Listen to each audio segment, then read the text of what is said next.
What's up, what's up? Alright, so, final video of the base building guide. So, this video is just going to be kind of some additional information, like a bonus material, some additional points that you don't necessarily need to know or follow, but if you do understand these things and do these things, it will benefit you. So, if you want some added benefits onto your base, stick around. First thing I want to talk about is perches. Perches, as I have mentioned before, you only really need to get them up to level 31. But what I didn't talk about before was that different dragons give you different boosts. So, we see I have Mehattan on here right now. It's a mythic warrior. He gives me a fire resistance, because that is his dragon type. Tower health boost of 15%. So all of the towers in the coverage area will get an additional 15% HP. And the bonus here, being a mythic warrior, grants the tower ward, which is an additional 25% HP to a single tower in the perch coverage area. Now, before we get into this too much further, a perch coverage area is simply... Let's see if we can find somebody. There we go.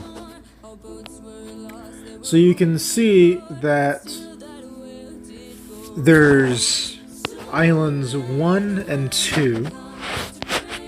So these two, not islands 1 and 2. The last two islands here are covered by this perch right here. Islands 6, 5, and 4 are covered by this perch, and islands 1, 2, and 3 are covered by this perch. And you can see that by the different colored sections surrounding those islands. So that is the coverage area. So let's move on to Apophis. Apophis is a mythic sorcerer. And again, elemental, dark resist, because that's the element of the dragon. All dragons possess that. It's nothing special. Super shot boost by 25%. And refund super shot by 25% chance. So you have a 25% chance of super shots being refunded to you by using a mythic sorcerer.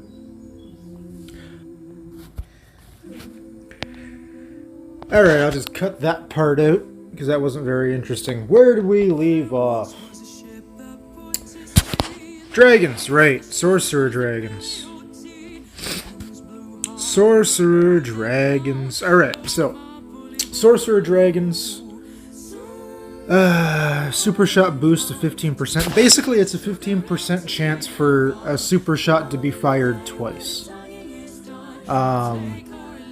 And the refund super shot chance is a 25% chance for you to be able to use another super shot charge of your charges that you get when you're defending a base. Hunter, we have not Mehattan, we have Houset. So, we have, obviously, his elemental resistance. Tower attack boost by 10%. So every tower in the in the perch's range will get a boost of 10%. The mythic buff of a hunter is a 2 times attack, but 20% chance of 2 times attack.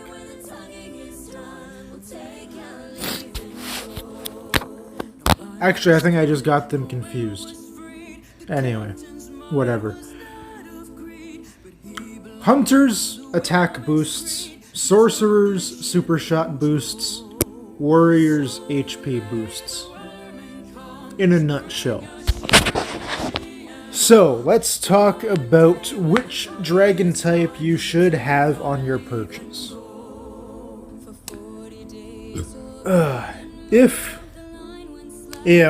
you have a very, very, very good Rage Drain Island, and you want to heavily rely on that island getting dragons' rage down before they get to your kill island,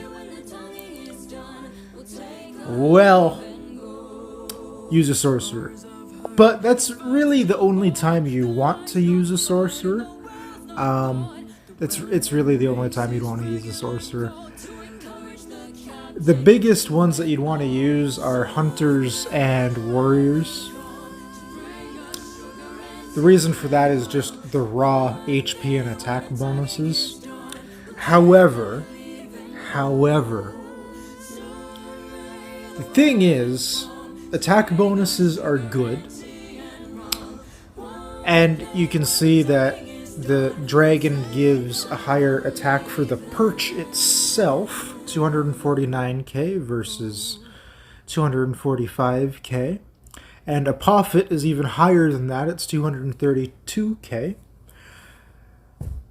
But aside from that,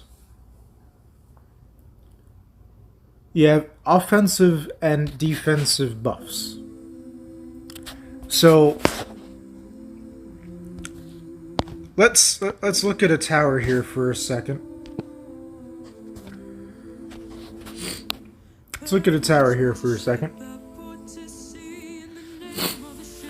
So my Dark Black Tower at the moment has an attack of, let's say, 2.9 mil and HP of 9.1 million. Okay, so let's say that's my tower's base stats. Let's say that's my tower's base stats without applying dragon bonuses to them. If you apply the hunter bonus to this, your attack will only go up by 10%. 10% of 2.9 mil is 290k. So that would effectively make it 3.1 mil damage instead of 2.9 mil damage. That's not really a huge increase if you think about it. It's really not. Like, the special attack would be, instead of 7 mil, it would be 7.7 mil. It's a 700k damage increase. And for dragons that are higher up or have gear on them and stuff, that's not that big of an increase. It's really not that big of an increase damage-wise. Especially if you consider the fact of how many shots are those towers actually going to get off before the dragon either dies or the dragon destroys the tower. Think about that for a second. How many shots are an offensive tower going to get off before the dragon is dead or the tower is destroyed? Generally, the max you're going to get is 2 or 3. Particularly for offensive towers like a Dark Flak that they get targeted first, usually. Or like howitzers, stuff like that. They might only get 1 shot off, maybe 2. If you're fortunate. So if you go with 2 shots, well, let's add this up. If you apply that damage increase, well, that's only going to be so let's see here, 3.1 plus 3.1, that's 6.2 million damage for 2 regular attacks, or 10.8 million damage for a regular attack and a special attack. Now, if you get an HP bonus of 15%, you see the HP on this is a lot higher than the attack is. So, if you boost the HP by a higher percent, when the base number is also higher, you're going to get more HP. Bonus than that, right? So you're going to get over 1 million more HP from that 15% bonus. And then whatever tower gets the 25% bonus, say if my Dark Flak got it, for example, my Dark Flak would get, what is that? Like 2.2 million more HP. So if you think about that, that's going to add on time for how long it's going to take to kill that tower. And if a tower survives longer, it can use more attacks. So if the tower survives longer and, say, can attack 3 times instead of twice, well, this is 2.9. 2.9 plus 2.9, that's 4. 5.8 plus 2.9 again would be 6, 7, 8, I think 8.7 million compared to 6.1 million damage from using the Hunter. Simply because it survived longer to use another attack. And if it uses its regular attack, special attack, and another regular attack, well, compared to, what was that? What did I say? It was 10.8 million damage. This would be 4, 5.8 plus 7, which would be 13.8 million damage compared to 10.8 million damage. So, if you actually think about it, your tower surviving longer to get more hits in is more beneficial than just having slightly higher attack stats. Because you're getting more hits in. So HP on your tower should be higher than your offensive boosts. The only time that's not necessarily true is if you use lightning towers.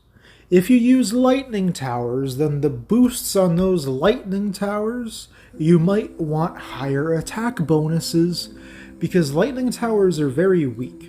They're quite fragile compared to other towers, but they deal an insane amount of damage. So at that point, okay, well, you might not care as much about as HP. You might want higher offensive stats. In that case, you may want to use a Hunter on your perch because you'll get more damage out of your lightnings if your base layout revolves around your lightnings. If your chain reactions and layout revolves around your lightnings, like I have talked about in the previous videos about layouts and chain reactions and such, if you have built your base around that perspective, then you may want a Hunter as on your perch dragon over a warrior. Simply because you will get more damage from your lightning, so you're more likely to kill the dragon sooner. Lightning towers being glass cannons, that's probably a good idea because they're not going to survive very long unless the base is double to triple defended. So, that is an option if you go that offensive route with lightning towers. But for the majority of bases, having a mythic warrior instead of a mythic hunter is preferred. And again, you need the perch to be level 31 to get your entire boosts off of the perch. If it's not level 31 or higher, then you're going to get reductions in that boost. It won't be 15%, it might be like 12%, 8%, 7%, depends how much lower the perch level is. Now, the next thing I want to talk about is riders. Riders are very, very important. I have a video on Crom, which is my preferred favorite rider to use, and the recently newly added this Atlas season as a new Atlas defensive rider that I compared Crom and that one. I can't remember the name of it off hand. See if I can find it real quick. Where'd it go? There it is. Riva. So, depending on the base layout you have, either one of those riders will work for you. However, Crom, as I explained in that video, is still generally the way you want to go. For the most part, again, if you're going on the offensive route, you'll want the other rider. So, most bases, generally you want a Mythic Warrior and Crom on your kill section of your base. And then obviously full Elite or Mythic gear, whichever you can get. And then level it up to max when you can, obviously. That's pretty much it for defensive riders. Now, I am going to show a graphic up on the screen and explain leveling progress for bases. So, a big stigma that usually revolves around War Dragon's base building is an issue of over-leveling. So you make your base go so far ahead of everything else of your breeding and stuff that you fall way behind and you become over-leveled. Well, I'm going to tell you that that's false, for the most part. It only affects you around Vanguard or higher, as you can see by looking at this graph. You start out fairly equal with your Dragon tier when you're first starting to play the game, and then around the midway point you can see that your base is naturally going to become much higher tier and level than your breeding will be, than your breeding level should be. So the red line is the start of each breeding tier, when you can start breeding that Dragon tier. So if you look at the start of Emerald compared to the start of Garnet, right? You can see that there's a big shift, and your base level is going higher with it. However, the thing is,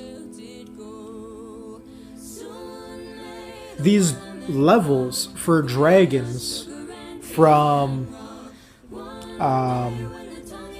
Emerald, from Red all the way to Obsidian are actually fairly close together, so you can move through Dragon tiers very, very quickly. And on top of that, you get a lot of fortification buffs. Things become much cheaper, and things can get leveled up faster. And with that in mind,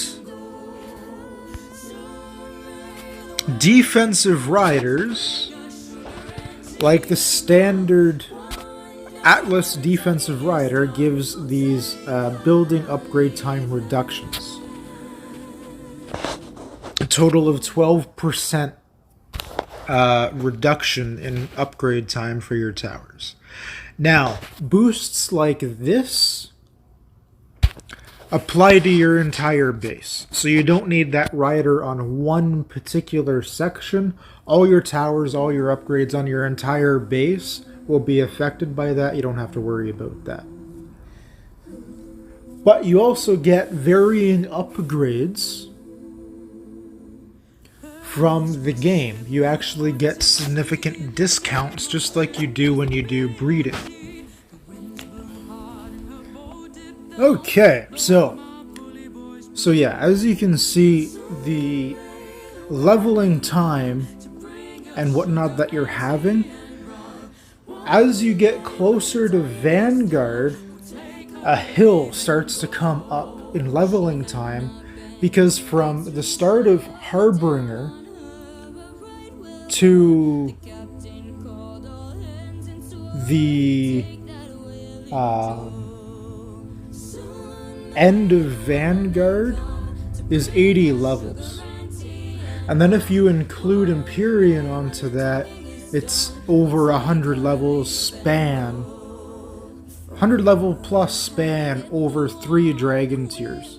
Whereas before you could move through 1 dragon tier in 1 breeding event in fairly rapid succession because your levels were much closer together. And then it starts to go back to that. After Empyrean, you start to get closer levels together, as you can see by the top part of the chart for the highest level tier dragons.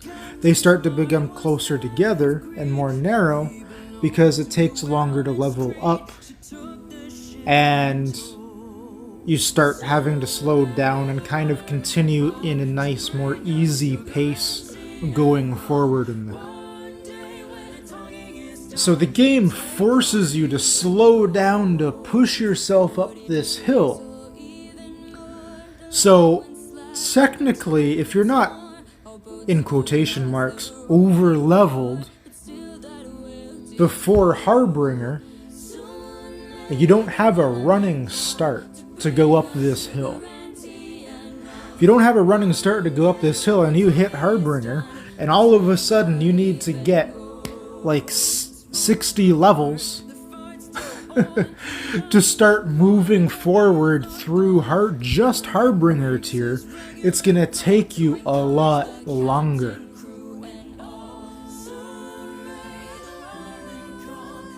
As you could imagine, going up a hill, starting right at the base and trying to sprint up the steep hill, compared to somebody further back who has a running start to run up the hill, it'll be much easier for the person that has the running start.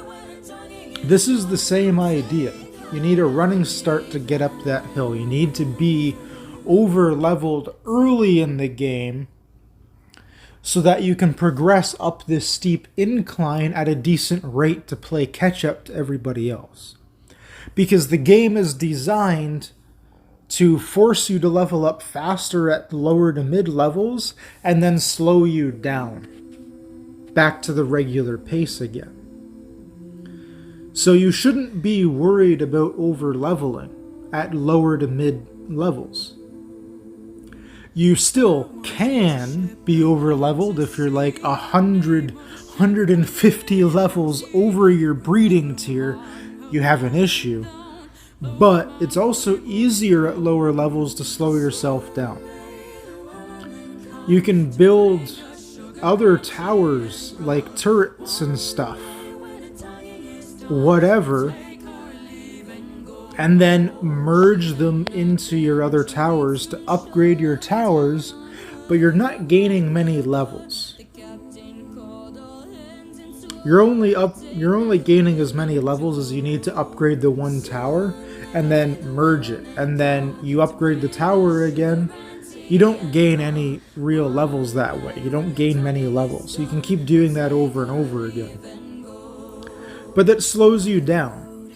However, if you do have no brain cells and you way overshoot, say you're like level 350 and in Garnet tier, well, that's wrong. You should be pretty damn close to frickin' Vanguard.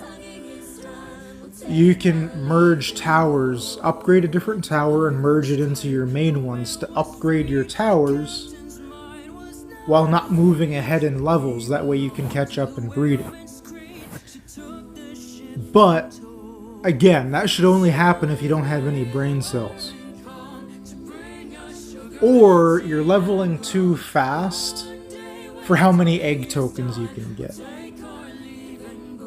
That's the thing, you need to keep pace with your egg tokens. How many egg tokens you can get. But ultimately, don't worry about over leveling at low to mid levels. I laugh every time somebody says, oh, I can't gain many levels this event. And I go and see what tier they're in or what level they're at. And they're like level 150 or level 200. Or even like level 280. I'm like, okay, you're in the right tier for your level, but you're worried about over leveling and you haven't even gotten past Vanguard yet. It doesn't make any sense. You don't need to worry about that at that point in the game, because it really doesn't matter. And the other thing is too, if you hold yourself back and you start progressing in breeding, well, your seasonals won't be able to keep up with your breeding tier either. Like, I was not slowing down at all for my breeding. I'm level 268, I got into Harbinger tier, like literally just bred my first dragon, the last breeding event. And I still can't get my seasonals up to Harbinger, or even hatch my Harbinger egg until after this fortifications event is done, because I'm too low of a level. And I didn't hold myself back. I went absolutely nuts on upgrading all the way up to where I'm at now, and I'm going to do the same up until I get to Vanguard. So, thinking that you're not going to be able to, like, it's madness. Okay? So, because, like, I just bred a Harbinger egg, and I can't even finish getting my seasonals through Obsidian tier. They're only halfway through Obsidian tier. So could you imagine somebody that is level 220, just barely was on the cusp of being able to breed that dragon that I got? Well, their seasonal dragons are still going to be in Emerald. I shit you not, their seasonal dragons will still be in Emerald if they breed a Harbinger at level 220. You do not want that to happen either, and then you're putting yourself at a huge disadvantage.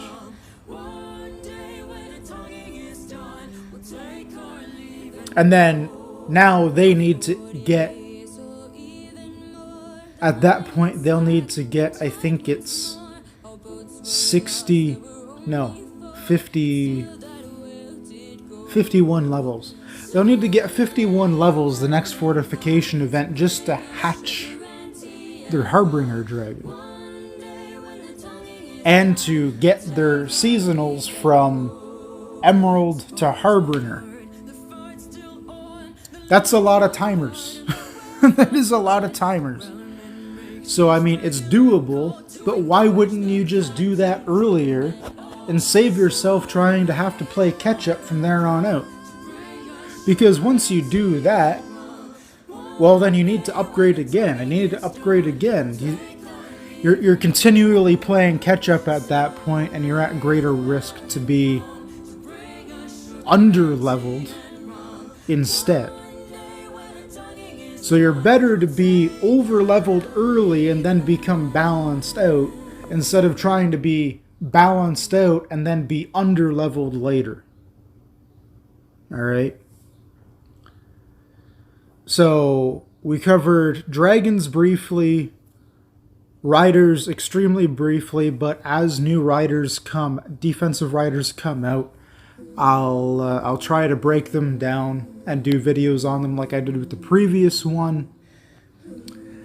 And yeah, so I'll save riders for later. Pretty much covered your dragons, your perches, and leveling through all that stuff. So this is the last video in this series. I hope you enjoyed it. I'm not sure what series I'm going to do next, but I have a few in mind, so we'll see what happens.